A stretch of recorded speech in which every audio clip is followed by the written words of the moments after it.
Yunus ha meriti notevolissimi e quindi il premio Nobel che gli è stato assegnato è ampiamente meritato.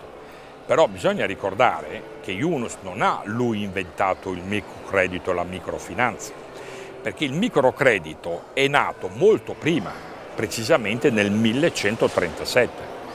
E se uno non lo sa, lo invito a leggersi quel documento pubblicato nel 1137 ad opera di San Bernardo da Chiaravalle, che era un cistercense, intitolato Carta Caritatis.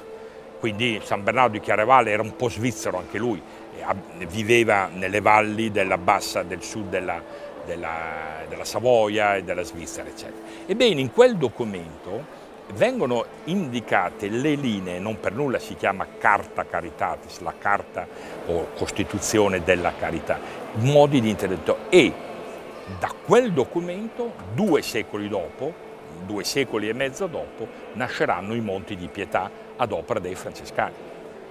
I Monti di Pietà sono il primo, venne istituito a Perugia, non casualmente, era vicino ad Assisi, nel 1462.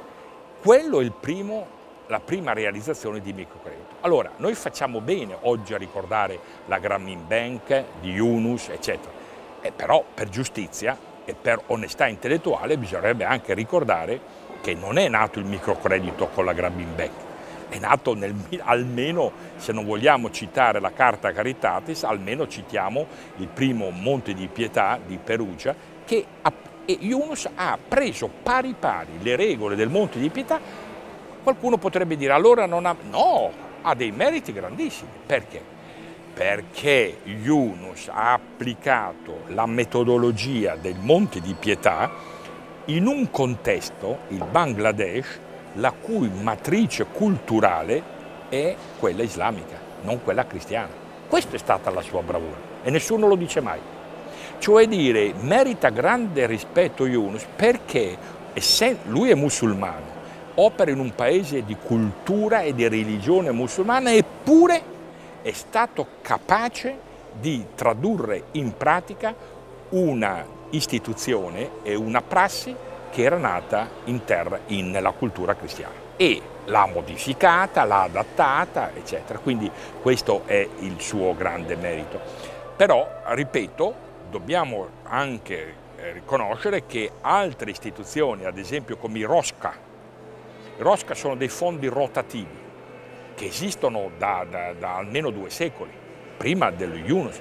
Le Tontine diffuse dal nome di Tontin, che fu il primo ad applicarle in Africa e soprattutto in America Latina, esistono dal 1800. Quindi attenzione, e lì devo dire che i mezzi di comunicazione di massa, giornali e televisione, non fanno un bel servizio alla verità, perché non dicono mai queste cose.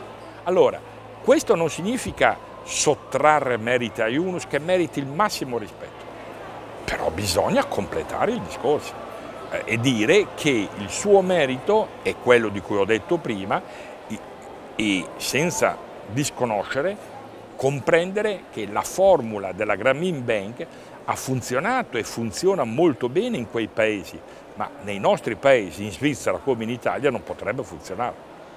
Altrimenti, se noi prendiamo pari pari quel modello e lo trapiantiamo qua, da noi occorre trovare l'intelligenza pratica per applicarlo alle esigenze e alle caratteristiche delle nostre società.